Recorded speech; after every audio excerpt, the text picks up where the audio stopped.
Después de miles de años de peregrinación por la Tierra, lo que hoy conocemos como continente americano comienza a ser poblado por los primeros humanos.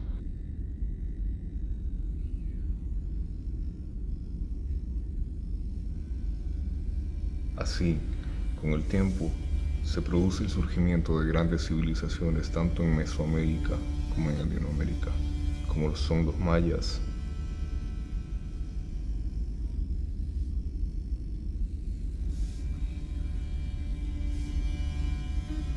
Dentro de estas mismas tierras, en la parte sur del mundo, se desarrolla una de las civilizaciones que tuvo y tiene mayor influencia,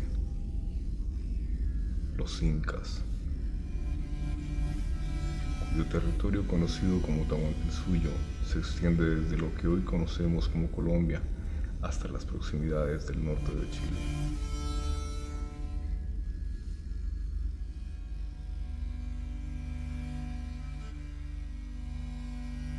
Los incas tuvieron una hibridización cultural adquirida de los demás pueblos que fueron conquistando para poder lograr su expansión. Sí, así yo parto de la visión antropológica de cultura, ¿no? La cultura, ella se transforma. O sea, no hay como una cultura quedarse esencial, pura, digamos, ¿no? Entonces ya, por ejemplo, cuando somos invadidos por los europeos, no existen culturas puras, ancestrales, ¿no? Entonces existe todo cruces de culturas. Los mismos incas, ellos eran invasores. Los aztecas, los mayas eran invasores, jerárquicos. Ellos instauraron aquí, pero no los incas apenas, desde antes. Ya se instauraron una sociedad jerarquía, basada en jerarquías. Y allí quiere decir que unos mandaban y otros obedecían. Entonces, los mismos incas obligaron a gente de diferentes regiones a adorar el sol, por ejemplo, como Dios, como quizás a veces como si fuera un único Dios, ¿no? Entonces, incorpórelo también, pero de todas maneras se le obliga y dice yo no quiero, ¿no? Entonces, nosotros tenemos en regiones diferentes de ese Tahuantinsuyo donde se ha impuesto culturas, o en América Central, se ha impuesto un calendario, por ejemplo, sacerdotal, solar, se han impuesto formas de ver el mundo, ¿no? Una de las herencias de estas constantes hibridizaciones y mixturas culturales fue la mitología, donde emergen a través de los años un dios principal, Huiracocha. Bueno, Viracocha es un dios inca, ¿no? Que había personas, o sea, más antiguos que veneraban a ellos como personas muy importantes. Diversas doctrinas o diversas concepciones que hablan de que sí es el Dios creador y que a partir de ahí hubieron otros dioses, hijos, nietos, y que ellos ya fueron los que tanto fundaron el Cusco, crearon, bueno, se dice que Huiracocha creó el cielo, la luna, las estrellas y otras cosas más. Entonces tiene hijos, tiene otros dioses, otras figuras también de la naturaleza, que eso es importante en la cultura inca. Como que Huiracocha creó todo, por así decirlo, y es el dios supremo. La Pachamama vendría a ser como la pareja de él, o por así decirlo. Es que Huiracocha, no sé muy bien a qué se refiere Huiracocha. Huiracocha el pai y Pachamama la madre, Huiracocha actualmente yo considero que ya se lo está dejando de considerar así un dios principal y tantas otras cosas, porque por lo menos en el Perú es al dios Sol, al Inti Raymi, que vendría a ser su hijo, al que se le venera más o se le ideologiza más. Huiracocha es uno de, pero eso es de la cultura, ¿cómo es? De los incas, sí. ¿Quién es Huiracocha?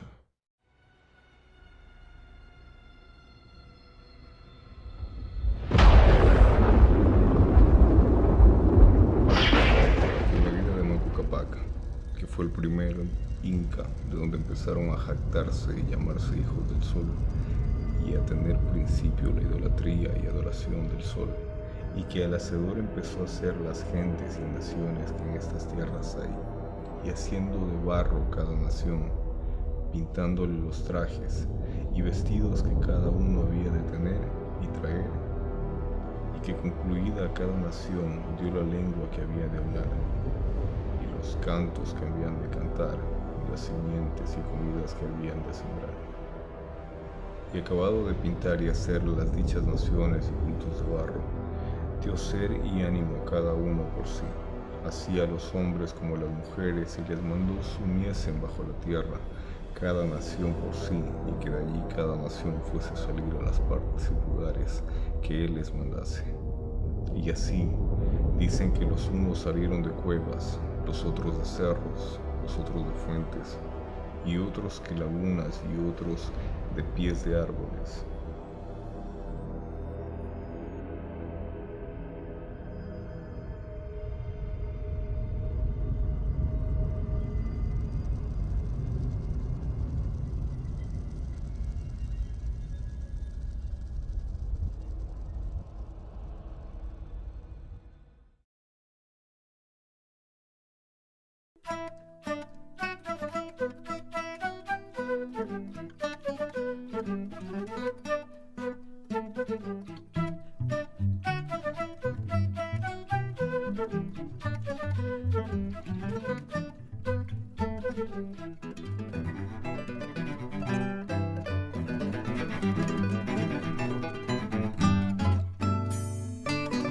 Viracocha, que es, digamos que es tenido por los incas como un dios criador, ¿no? Digamos como ese dios judio-cristiano que crea el mundo en 6 días, ¿no? Acá sería el Viracocha que cría el sol y la luna y la tierra, el universo, el agua, ¿no? Entonces de allí, de esa mitología, se desprenden otros dioses que digamos que son ya más particulares, ¿no? Y los indígenas entonces, en el caso de los incas, ellos tenían como decir un panteón de dioses, pero a partir de ese dios que era el principal, porque era el dios fundador, que es Viracocha, ¿no? Y allí entonces ese Viracocha, él surge del agua. Cocha quiere decir agua, mares, ríos, ¿no? Surge del agua y él le da entonces, fecunda la tierra, el universo, y de allí nacen inclusive otros dioses que ya vendrían a ser, como decir, secundarios. Por ejemplo, Inti, que es el dios sol, o la Pachamama, que sería la madre tierra, ¿no? Que ella se restaura, ella renace, ¿no?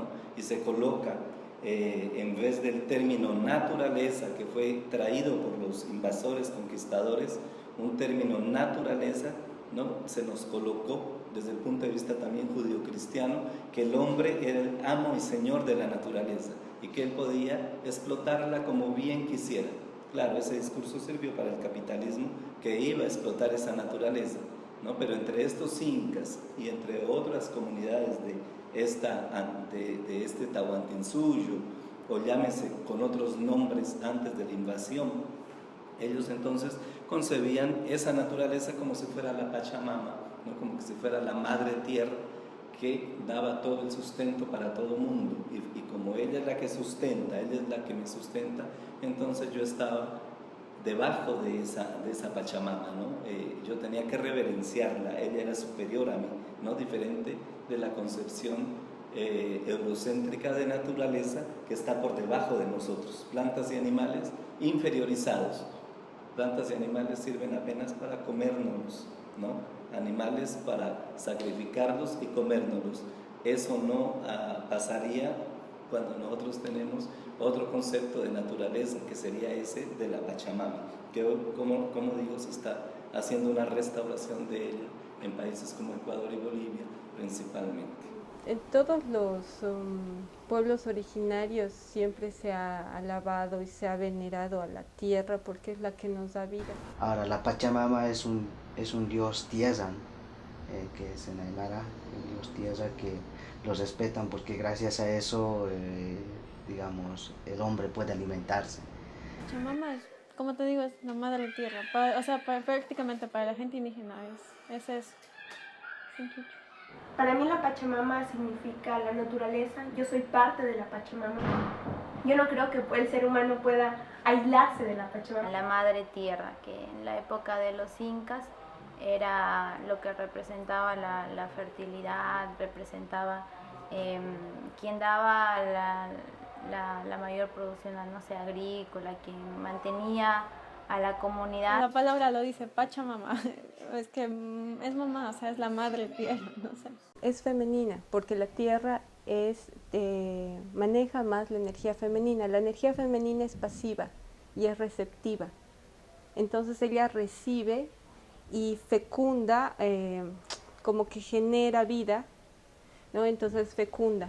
Pero para que ella reciba y genere vida necesita energía masculina, y el sol representa la energía masculina. Por eso es el Inti, el dios sol, que da a la madre tierra energía y da vida, y en ella florecen las cosas. Nosotros somos el resultado de la energía masculina del Inti con la energía pasiva de la Pachamama.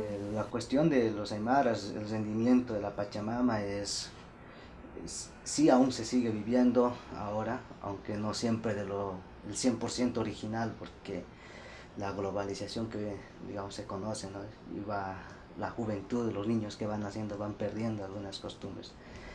Y ahora, de acuerdo a lo que yo vivo, mis abuelitas siguen con vida, y ellos siempre, como les estaba contando, que rinden homenaje al sembrar, siempre lo hacen. Digamos que yo quiero sembrar una papa, se parte en dos la papa ahí, tú pones un poco coca, lo pones al colchito, lo challas, y es un respeto a la madre naturaleza, ¿no? A la Pachamama. Pero hay rituales y hay muchos festivales o ¿no?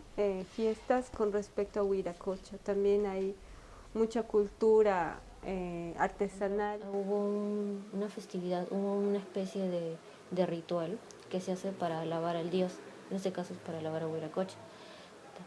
Fuimos espectadores así a larga distancia porque es toda una ceremonia realizada, hay un gran desenvolvimiento técnico, hay personas todas bailando, haciendo un pago a la tierra. También hay bailes que se realizan, por ejemplo, por el lado donde es del pueblo de mi papá.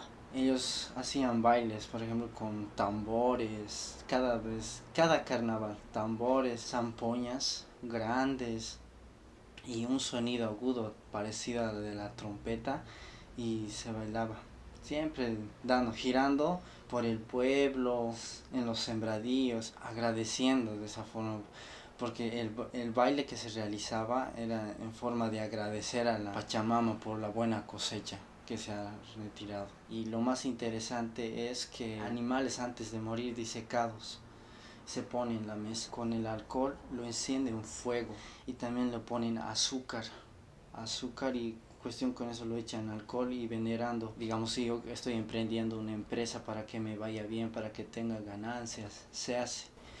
En las tribus o las aldeas del Alto, del Altiplano, es donde más se celebran los rituales a Huiracocha. En las ciudades como más unas ferias o festivales, y hay como un sacerdote que dirige, digamos, el ritual, que se llama, no me acuerdo qué se llama, pero son los ancianos.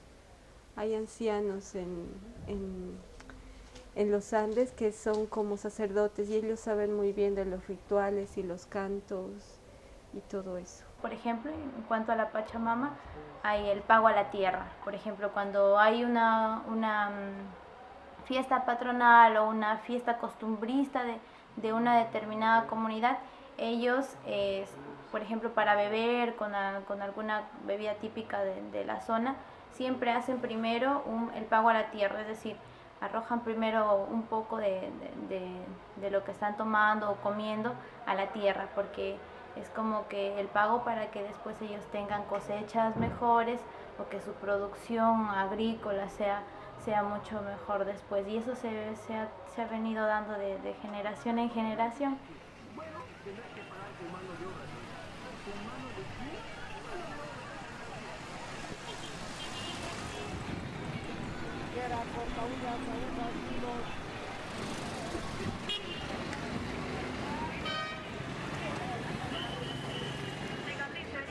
gobiernos actuales se ve que hay un poquito más de inversión. Por ejemplo, hay nuevos planes como el de la marca Perú que salió, en lo cual fomentaban el turismo.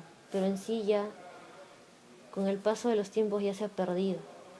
Entonces ya no es lo que era antes, que tenían una fecha precisa en el calendario y todas las personas tenían que ir, reunirse, hacer un pago a la tierra, o no sé, hacer alguna especie de sacrificio, por así decirlo. Ahorita ya es diferente, ya todo ha cambiado y se ve más de un modo cultural, más comercial, por así decirlo. Yo creo que en Bolivia se maneja mucho de manera como una pantalla, como un show, como una bandera para los extranjeros, como una venta turística, pero en realidad no se incorpora el pensamiento aymara o quechua dentro de la función cotidiana del día a día de los ciudadanos, de los mismos que hablan de eso, que bailan sus danzas, no viven eso. Ahora el Estado está haciendo muchas cosas por la cultura. El Estado está tratando de que tú cada vez te sientas más identificado, sin embargo está haciendo otras acciones que están coartando tu sentimiento de cultura. Como que antes había las escuelas bilingües y ahora ya están cerrando. Lo que nosotros, como parte de la CONAIE, queremos en ese entonces en el Ecuador es que sea un país pluricultural y también que se tome el quichua como uno de los idiomas también principales, aparte del castellano. Lo que pedimos es un desarrollismo, pero no como el que ahorita implanta el gobierno, no sé, desde mi punto de vista, sino lo que pedimos es un desarrollismo, pero con cultura. Que no se pierdan nuestras costumbres, nuestras tradiciones y creencias, sino que, es como que si nos impusieran algo y no queremos eso. Pero yo no creo realmente que el Estado deba de inmiscuirse en tu cultura. Eres tú como persona, como individuo de la sociedad que tienes que sentirte parte. Es algo, perdón la palabra, es algo absurdo, es algo tonto, que el Estado tenga que venirte a decir, tú, siéntete orgulloso de ser indígena. No, cuando eres tú desde chiquito, tus padres, la sociedad, el entorno en el que te rodea, que tiene que hacerte sentir parte. O sea, el Estado puede decirte, sí, está bien, pongamos una maestrita que te diga, oye hijito, hoy día sé parte de la cultura. Pero van a ser ese montón de indígenas que salen afuera y la primera vez que salen de su provincia van a decir que no son indígenas. Porque para ser indígena, para pertenecer a una cultura precolombina, no tienen que imponerte, tienes que sentir las cosas. Para el norte, como que la cultura, las tradiciones y costumbres ancestrales se han dejado, salvo en comunidades así que, por ejemplo, todavía hablan quechua, tienen como lengua materna el quechua, que ellos sí tienen costumbres y tradiciones ancestrales más arraigadas. En relación a la educación, por ejemplo, desde la infancia, se está dejando de lado cuestiones culturales, así, ancestrales. Entonces son cuestiones así que yo creo que las políticas son incipientes, la intervención del Estado es súper incipiente actualmente y que debería incentivarse más cuestiones como esa, como la lengua, cuestiones como las costumbres. Y es algo que las personas deberían recordar porque es nuestra tradición y nuestra cultura, son nuestras raíces. Viene a ser lo que somos.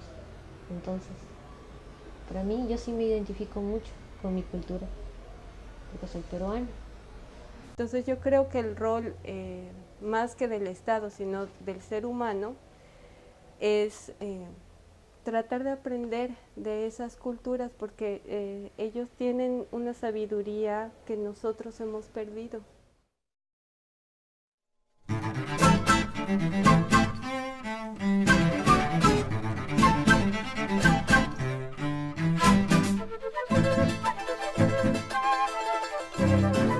Ahora ya se le está dando la importancia más que todo a los indígenas. Gracias al gobierno, porque el gobierno empezó, pero antes no.